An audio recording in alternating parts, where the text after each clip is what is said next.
Haleluya, haleluya. Shalom alaikum bismillahirrahmanirrahim. Salam Aki. Aku kabarkan Injil keselamatan. Bapak Ibu risi Tuhan, ketemu lagi dengan saya Evangelis Avraham Effendi Usman. Bagaimana kabar Bapak Ibu semua? Tentu luar biasa. Dan saudaraku, kita masih membahas seputaran bagaimana kita diganggu ketika kita beribadah. Izin gereja dipersulit, bahkan tidak dikeluarkan izin. Bukan hitungan hari, minggu, bulan, tetapi hitungan tahun. Di saat kita menunggu izin gereja dikeluarkan, kita boleh dong beribadah. Tetapi Bapak Ibu, itu juga dianggap tidak boleh berdasarkan izin belum keluar. Sudah tahunan izin belum keluar, kita tidak diperbolehkan beribadah. Ketika kita beribadah, maka mereka tidak segan-segan melarang kita yang lagi beribadah, membubarkan kita yang lagi beribadah, bahkan mereka menyetop kita yang lagi beribadah. Bapak Ibu, ini sangat tidak manusiawi. Ya, seolah-olah bangsa dan negara ini milik satu kaum, milik satu agama. Padahal bangsa dan negara ini milik masyarakat Indonesia, milik bersama. Dan kita juga bayar pajak, sama-sama bayar pajak saudara. Tetapi begitulah yang terjadi di lapangan. Ketika kita memohon dan meminta pertolongan daripada pihak pemerintah, pihak pemerintah hanya bisa menghimbau dan mengutuki. Begitu juga pihak-pihak terkait hanya bisa mengutuki, tetapi tidak bisa bertindak terlalu dalam, menindaklanjuti terhadap orang-orang yang sudah mengganggu ibadah di luar agama, keyakinan, akidah mereka. Bila hal itu terjadi pada diri orang tersebut Bapak Ibu, pada agama mereka, maka kita melihat di media sosial, melihat di lapangan, setiap hari kita mendengar suara teriakan nama Tuhan, mendengar suara teriakan penistaan agama, mendengar di mana mereka teriak dan meminta, mendesak pihak terkait, pihak hukum untuk menangkap dan menjebloskan ke dalam penjara. Saya masih sangat ingat beberapa tahun yang lalu ada seorang ibu di Medan yang memohon kepada pihak terkait untuk mengecilkan sedikit volume suara toa. Langsung terjadi perusakan, teriakan nama Tuhan dan teriakan penistaan agama.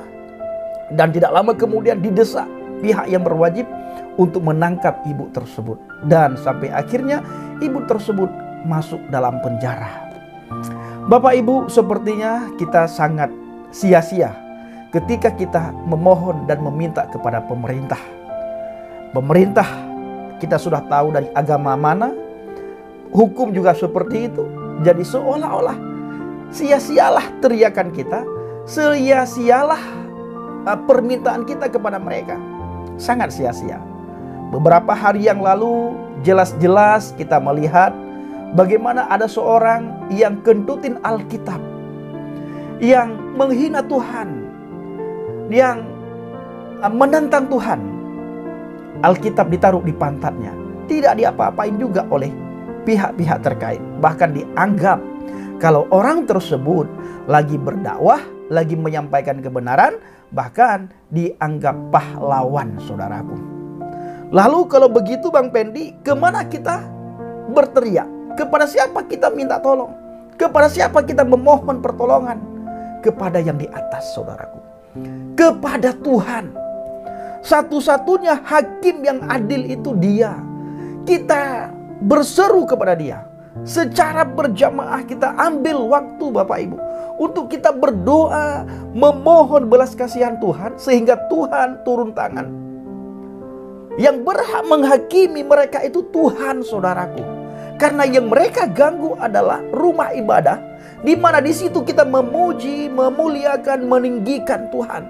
Mari kita sama-sama memohon belas kasihan Tuhan, sehingga Tuhan campur tangan dan murka Tuhan pasti akan turun Bapak Ibu. Karena penghakiman itu hak Tuhan. Tuhan nanti yang akan menghakimi mereka. Katakanlah mereka lolos dengan hukum di dunia ini, tetapi mereka tidak akan bisa lolos dengan hukum Tuhan. Ketika kita berseru kepada Tuhan, Tuhan pasti dengar doa kita. Tuhan pasti dengar seruan kita. Tuhan pasti punya belas kasihan yang luar biasa terhadap kita yang selalu ditindas oleh orang-orang tertentu Bapak Ibu.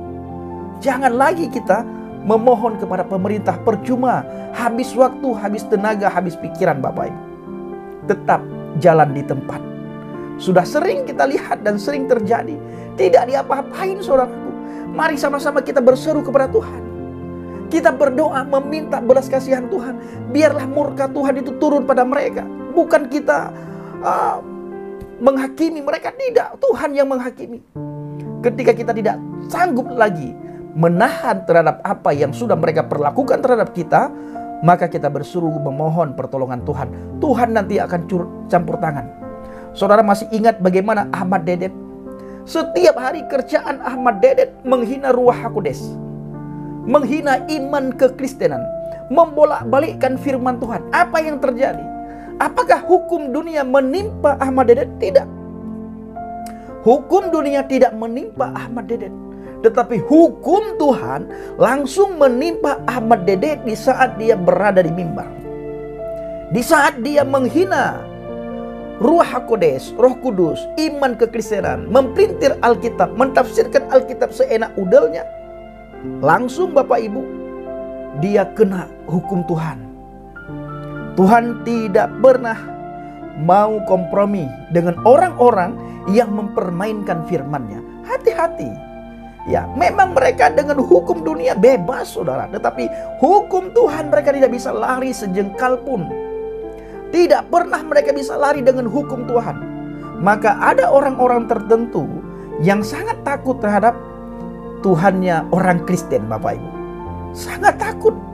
Kenapa? Karena banyak sekali kejadian ketika kita berdoa, Tuhan turun tangan.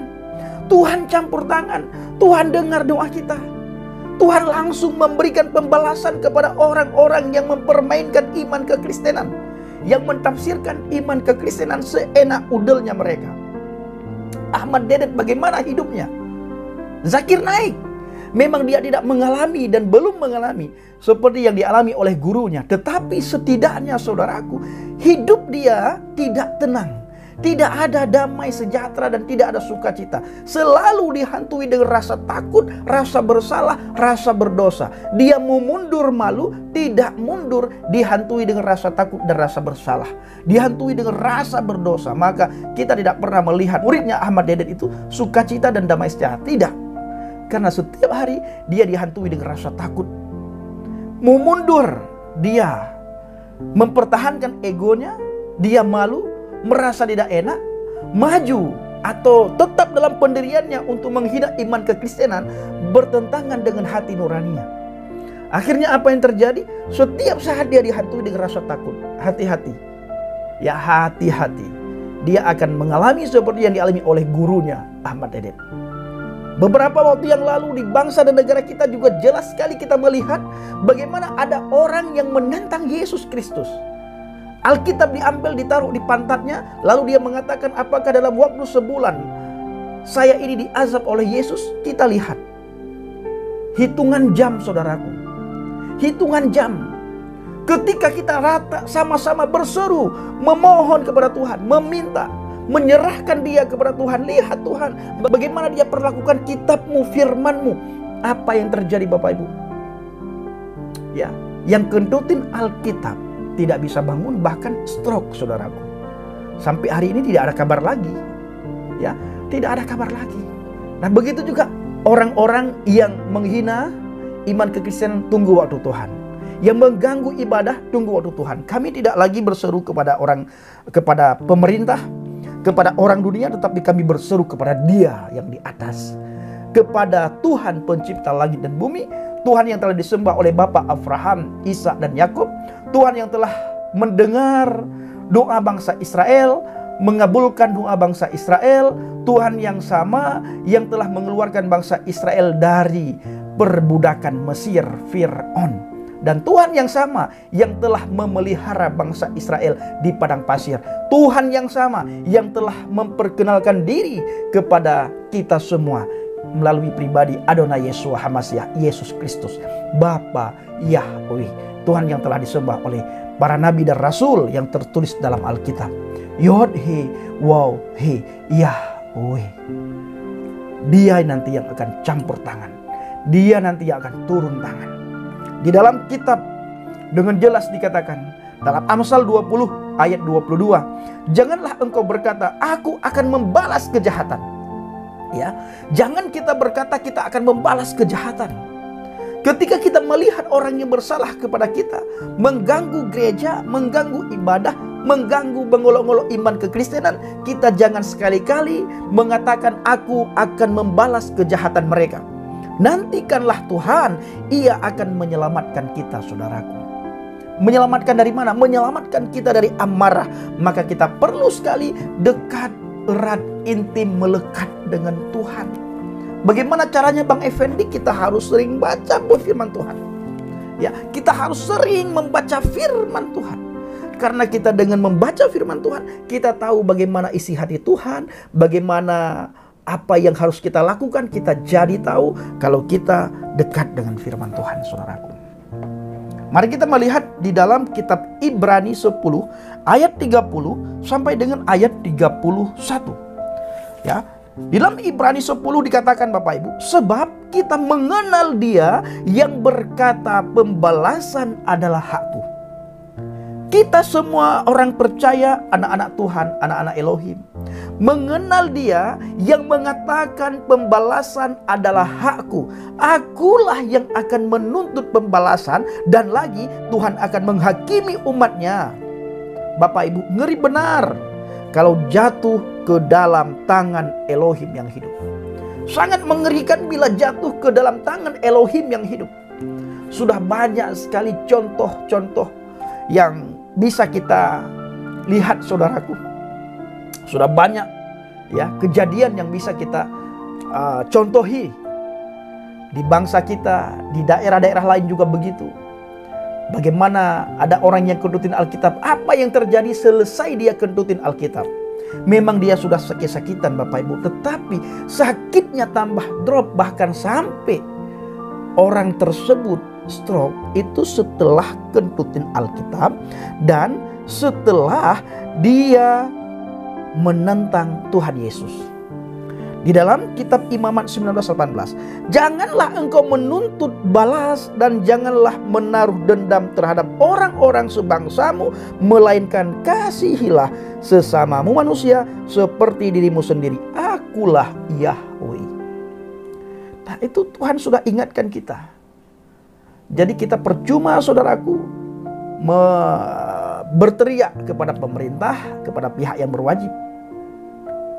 Tidak ada tindakan apa-apa. Ya paling-paling diperdamaikan, besok terjadi lagi, dan terjadi lagi. Tapi bila itu yang dilakukan oleh orang, oleh umat di luar agama mereka, kita akan mendengar teriakan nama Tuhan.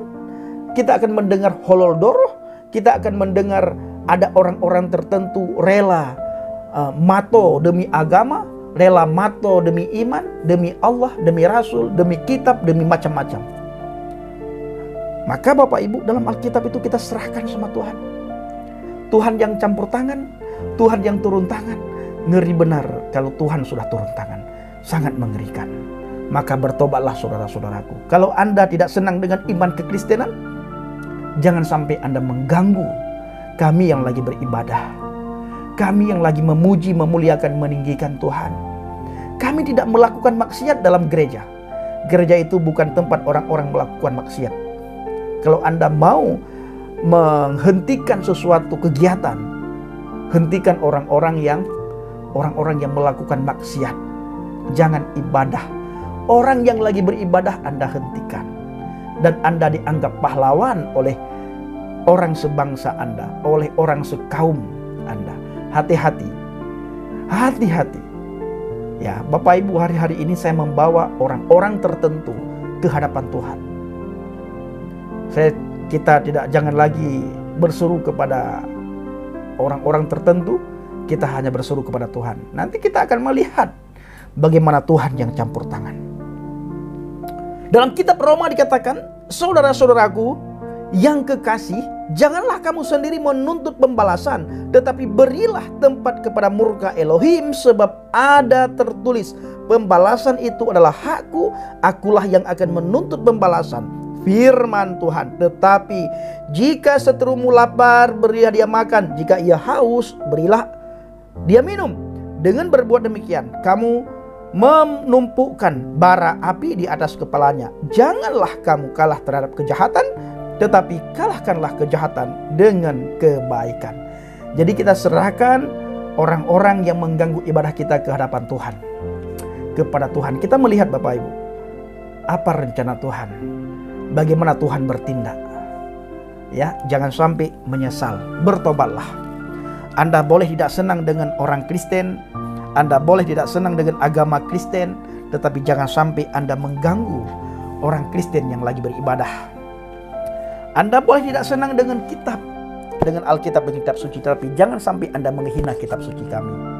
Kami tidak pernah menghina kitab suci Anda, tapi Anda jangan pernah menghina kitab suci kami. Kalau Anda menghina kitab suci kami berseru kepada Tuhan, Tuhan yang akan turun tangan. Murka Tuhan akan turun terhadap orang-orang yang menghina Alkitab, menghina firman Tuhan. Karena kami tidak bisa membalas. Ya, kami tahu diri, tetapi Tuhan yang akan membalas. Alkitab tidak mengajarkan kami harus berani mati demi Alkitab, demi agama, demi Tuhan. Tetapi kami harus berani berdiri di atas fondasi iman yang benar. Ini yang diajarkan kepada kami. Kami harus berani berdiri di atas fondasi iman yang benar. Kami harus berani berdiri di atas dasar firman. Kami harus berani berdiri di dalam firman Tuhan. Inilah yang diajarkan kepada kami pengikut Kristus. Shalom alaikum Bishim Hamasyah, salam Aki. Aku kabarkan Injil keselamatan Bapa Yahweh Bishim Adonai Yeshua Hamasyah, Waruah HaKodesh memberkati kita semua. Haleluya, amin, salam murtadin. Saya mengucapkan terima kasih kepada Bapak Ibu yang selalu mendukung penginjilan Habaget, baik melalui doa, dana, motivasi maupun support saudara. Terus dukung dalam doa dan bawa Habaget dalam doa syafaat saudara, agar melalui pelayanan kita banyak orang menemukan jalan kebenaran dan hidup. Banyak orang menemukan kebenaran. Terima kasih.